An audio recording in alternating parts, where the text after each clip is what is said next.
이 시간 함께 보실 하나님의 말씀은 역대상 29장 20절에서 30절입니다. 역대상 29장 20절에서 30절입니다.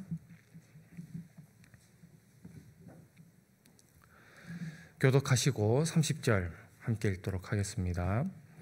다윗이 온 회중에게 이르되 너희는 너희 하나님 여호와를 송축하라 하며 회중이 그 조상들의 하나님 여호와를 송축하고 머리를 숙여 여호와와 왕에게 절하고 이튿날 여호와께 제사를 드리고 수송아지가 1000마리요 순양이 1000마리요 어린 양이 1000마리요 또 그 전제라 온 이스라엘을 위하여 풍성한 제물을 드리고 이날에 무리가 크게 기뻐하여 여호와 앞에서 먹으며 마셨더라. 무리가 다윗의 아들 솔로몬을 다시 왕으로 삼아 기름을 부어 여호와께 돌려 주권자가 되게 하고 사독에게도 기름을 부어 제사장이 되게 하니라. 솔로몬이 여호와께서 주신 왕위에 앉아 아버지 다윗의 이어 형통하니 온 이스라엘이 그의 명령에 순종하며 모든 방백과 용사와 다윗 왕의 여러 아들들이 솔로몬 왕에게 복종하니 여호와께서 솔로몬을 모든 이스라엘의 목전에서 심히 크게 하시고 또 왕의 위엄을 그에게 주사 그 전 이스라엘 모든 왕보다 뛰어나게 하셨더라. 이새의 아들 다윗이 온 이스라엘의 왕이 되어 이스라엘을 다스린 기간은 40년이라. 헤브론에서 7년간 다스렸고 예루살렘에서 다스렸더라. 그가 나이 많아 늙도록 부하고 존귀를 누리다가 죽음에 그의 아들 솔로몬이 대신하여 왕이 되니라. 다윗 왕의 행적은 처음부터 끝까지 선견자 사무엘의 글과 선지자 나단의 글과 선견자 갓의 글에 다 기록되고 함께요. 또 그의 왕 된 일과 그의 권세와 그와 이스라엘과 온 세상 모든 나라의 지난날의 역사가 다 기록되었느니라. 아멘. 우리가 잘 아는 바와 같이 목동 출신이었던 다윗은 수많은 인생에 크고 작은 어려움이 있었음에도 불구하고 하나님의 은혜와 인도하심으로 이스라엘의 왕이 되었습니다. 이스라엘 역사에서 다윗만큼 하나님을 사랑하고 또 존경했던 왕이 없었고 또 백성들의 존경과 사랑을 받은 왕이 없었습니다. 많은 지면을 할애해야 할 만큼 풍성한 이야기를 써온 그의 인생이었지만 이제 성경 기자는 그의 여정을 복되게 마무리 지으려 합니다. 오늘 본문 20절입니다. 다윗이 온 회중에게 이르되 너희는 너희 하나님 여호와를 송축하라 하며 회중이 그의 조상들의 하나님 여호와를 송축하고 머리를 숙여 여호와와 왕에게 절하고. 다윗은 자신이 감당해야 할 수많은 과업들을 마무리했습니다. 일반적인 이 세상의 사람들은 자신이 이루어 놓은 수많은 과업들을 다른 사람들에게 과시하고 또 기념하게 하려는 경향이 있습니다. 그러나 다윗은 이스라엘 백성들 앞에서 자신의 업적이 드러나기보다 하나님이 드러나기를 원했습니다. 모든 이스라엘 사람들은 다윗의 백성이기 이전에 하나님의 백성이기 때문입니다. 다윗은 백성들이 자신을 통해 역사하신 하나님을 주목하길 바라며 인생의 마지막 순간에 하나님을 송축할 것을 촉구했던 것입니다. 흥미로운 것은 다윗의 이러한 요청에 백성들이 보인 반응입니다. 백성들은 하나님을 송축했을 뿐만 아니라 여호와와 왕에게 절을 하였습니다. 하나님을 바르게 섬겼던 다윗은 모든 백성들에게 존경과 모범의 대상이었습니다. 이들의 행위는 다윗이 하나님께 위임을 받은 이스라엘 왕국의 대리 통치자였음을 인정한다는 뜻이었습니다. 21절과 22절입니다. 이튿날 여호와께서 제사를 드리고 또 여호와께 번제를 드리니 수송아지가 1000마리요 순양이 1000마리요 어린 양이 1000마리요 또 그 전제라 온 이스라엘을 위하여 풍성한 제물을 드리고 이날에 무리가 크게 기뻐하여 여호와 앞에서 먹으며 마셨더라. 무리가 다윗의 아들 솔로몬을 다시 왕으로 삼아 기름을 부어 여호와께 돌려 주권자가 되게 하고 사독에게도 기름을 부어 제사장이 되게 하니라. 20절에서 하나님을 향한 송축이 있었던 바로 다음 날 하나님께 제사가 드려집니다. 21절에 등장하는 모든 원문의 동사들은 3인칭 남성 복수형으로 되어 있는 것으로 보아 모든 제사의 주체는 이스라엘 백성들이었음을 알 수 있습니다. 특별히 번제의 경우에는 가축을 1000마리 잡아드리는 일천번제로 드려졌습니다. 다윗과 이스라엘 백성들이 하나님을 향한 감사와 감격이 얼마나 대단했는지를 추측케 하는 대목입니다. 더 나아가 백성들 무리가 여호와 앞에서 먹고 마셨다라고 기록합니다. 즉 하나님을 향한 송축은 피 흘림이 있는 제사와 또 이웃과 그 기쁨을 함께 나누는 단계로까지 나아갔음을 알 수 있습니다. 아울러 본문에서는 다윗을 이어 솔로몬이 왕이 되었음을 증언하고 있습니다. 동일한 사건을 다루고 있는 열왕기 상에서는 아도니아의 반역 사건과 함께 솔로몬의 왕위 계승의 기사를 다루고 있지만 역대기 기자는 그러한 부분을 생략하였습니다. 아마도 하나님께서 다윗 왕조를 형통하게 이끄신다는 것을 강조하기 위함으로 추측해 볼 수 있습니다. 주목할 것은 왕이 된 솔로몬뿐만 아니라 사독에게도 기름을 부어 제사장이 되게 했다라는 점입니다. 이는 이스라엘이 왕이 통치하는 국가가 아닌 하나님이 통치하는 나라임을 강조하기 위함인 것입니다. 23절에서 25절입니다. 솔로몬이 여호와께서 주신 왕위에 앉아 아버지 다윗을 이어 왕이 되어 형통하니 온 이스라엘이 그의 명령에 순종하며 모든 방백과 용사와 다윗 왕의 여러 아들들이 솔로몬 왕에게 복종하니 여호와께서 솔로몬을 그 모든 이스라엘의 목전에서 심히 크게 하시고 또 왕의 위엄을 그에게 주사 그전 이스라엘 모든 왕보다 뛰어나게 하셨더라. 성경 기자는 솔로몬이 형통하였다라고 증언을 합니다. 다만 이 형통은 세속적 가치관에 입각한 성공만을 의미하지는 않습니다. 성경이 말하는 형통은 하나님의 인도하심이 있는 인생의 여정을 뜻합니다.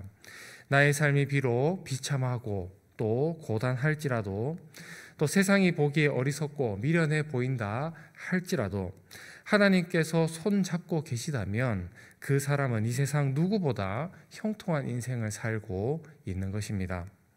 어떠한 상황을 경험한다 할지라도 거기에 함몰되기보다 우리를 위해 보내주신 보혜사 성령을 의지하며 형통한 인생을 살아내는 힘을 얻으시는 저와 교우님들 되실 수 있기를 소망합니다. 26절과 27절입니다. 이새의 아들 다윗이 온 이스라엘의 왕이 되어 이스라엘을 다스린 기간은 40년이라 헤브론에서 7년간 다스렸고 예루살렘에서 33년을 다스렸더라. 성경 기자는 다윗을 효과적으로 설명하는 몇 가지 키워드를 사용하고 있는데 그 중에 하나가 이새의 아들입니다. 다윗은 이새의 아들들 중에 막내였고 보잘것없는 목동이었습니다. 그래서 다윗의 대적자들은 그를 조롱할 때에 이새의 아들이라는 호칭을 사용했습니다. 그러나 하나님께서는 미천한 출신이었던 다윗을 이스라엘의 위대한 왕으로 세우십니다. 그리고 이제 이새의 아들이라는 말은 더 이상 조롱 섞인 호칭이 아닌 하나님을 사랑했던 성군을 향한 존경의 표현이 되었고 더 나아가 이 땅에 오실 메시아를 상징하는 표현이 되었습니다. 28절입니다. 그가 나이 많아 늙도록 부하고 존귀를 누리다 죽음에 그의 아들 솔로몬이 대신하여 왕이 되니라. 성경은 다윗이 늙도록 부하고 존귀를 누리다가 죽었다라고 증언합니다. 하지만 동일하게 다윗의 이야기를 다루고 있는 사무엘하의 말씀을 보면 역대기의 기록과 상당히 다르다는 것을 알 수 있습니다. 실제로 다윗은 수많은 어려움과 고난을 당하였습니다. 굶주리고 헐벗고 안정적으로 거주할 곳이 없어 유리하는 삶을 살았습니다. 시편에 나온 그의 시들만 봐도 그가 얼마나 자주 죽음의 문턱을 경험했는지를 알 수 있습니다. 왕이 된 이후에도 자기 아들의 반역 때문에 맨발로 울며 도망쳐야 했습니다. 그럼에도 성경은 다윗의 삶이 고되다고 말하지 않습니다. 오히려 그가 부하고 존귀를 누렸다고 합니다. 다윗이 살아온 모든 과정 속에서 하나님이 함께 하셨기 때문입니다. 아무리 힘들고 어려워도 하나님이 함께 하시면 존귀한 인생을 살지만 하나님이 함께하지 않는 모든 부유한 삶은 비천한 삶입니다. 우리도 우리 안에 내주하시는 보혜사 성령을 의지하여 하나님이 허락하시는 존귀한 삶을 살아갈 수 있어야 하겠습니다. 29절과 30절입니다. 다윗 왕의 행정은 처음부터 끝까지 선견자 사무엘의 글과 선지자 나단의 글과 선견자 갓의 글에 다 기록되고 또 그의 왕 된 일과 그의 권세와 그와 이스라엘과 온 세상 모든 나라의 지난날의 역사가 다 기록되어 있느니라. 29절에서는 다윗 왕의 행적을 기록한 세 사람을 소개하고 있는데 바로 선견자 사무엘과 선지자 나단, 마지막으로 선견자 갓이십니다. 이들은 이스라엘 백성이라면 누구나 잘 알고 있는 선견자 혹은 선지자였습니다. 선견자와 선지자는 약간의 의미 차이는 있지만 크게 보면 하나님의 말씀을 깨닫고 선포하는 사람을 의미합니다. 즉 이들은 하나님의 뜻을 백성들에게 선포하는 자로서 왕들의 행적을 기록하고 후대에 남겨 하나님의 뜻이 이 땅에서 어떻게 실현되었는지를 알리는 역할을 감당했던 것입니다. 그렇기에 역대기는 단순히 역사적 사실을 전하는 역사서뿐만 아니라 그 역사의 과정 속에 존재하는 하나님의 뜻을 깨닫게 하기에 선지서의 역할도 감당했던 것입니다. 사랑하는 교우님들, 역대기 기자의 다윗을 향한 인생의 종합평가는 그가 존귀한 삶을 살았다입니다. 세속적 관점에서 보자면 그의 인생에는 굴곡이 많았습니다. 그는 순결하게 고난을 당할 때도 있었지만 악한 마음을 품고 충성된 부하의 아내를 탐하기도 하였습니다. 전쟁과 정치는 지혜롭고 용감하게 대처했지만 가족 문제에 대해서는 또 우유부단했습니다. 백성들 앞에서는 겸손할 때도 있었지만 인구 조사를 감행하며 하나님께 교만할 때도 있었습니다. 그래서 큰 영광을 누리면서 또 한편으로는 큰 화를 당하기도 했습니다. 그렇기에 그의 인생은 절대로 평탄하지 않았습니다. 그럼에도 지금까지 수많은 그리스도인들이 다윗의 이야기를 사랑하고 또 마음에 새기는 이유는 무엇입니까? 다윗의 이야기 속에서 우리의 일상이 고스란히 담겨 있음을 깨닫기 때문입니다. 다윗을 보며 우리에게도 여전히 하나님께 회개하며 하나님과 동행할 수 있는 기회가 열려 있다는 사실을 깨달으며 그 은혜가 우리를 감동시키기 때문입니다. 이 시간 우리를 형통한 길로 인도하시는 주님께 우리의 창문을 열어 드리십시다. 그리고 우리 곁에서 사랑으로 속삭이시는 보혜사 성령의 음성에 귀를 기울이십시다. 다윗의 이야기가 종이에 기록된 글에 지나는 것이 아니라 지금 현재 우리의 삶에 현재 진행형이 됨을 확신하십시다. 그렇게 주님과 동행함으로 오늘 하루도 다윗처럼 존귀하고 형통한 삶을 살아내시는 저와 우리 모든 백주년 기념교회 교우님들 되실 수 있기를 주님의 이름으로 축원합니다. 기도하시겠습니다.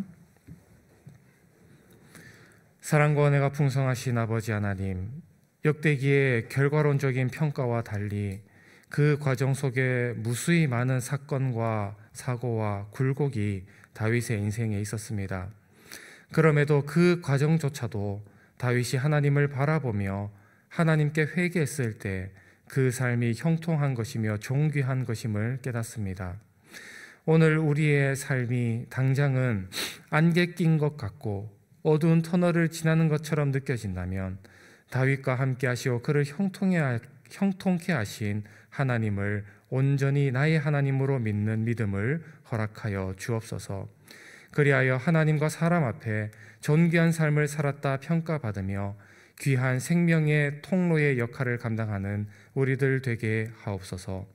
예수님의 이름으로 기도드립니다. 아멘.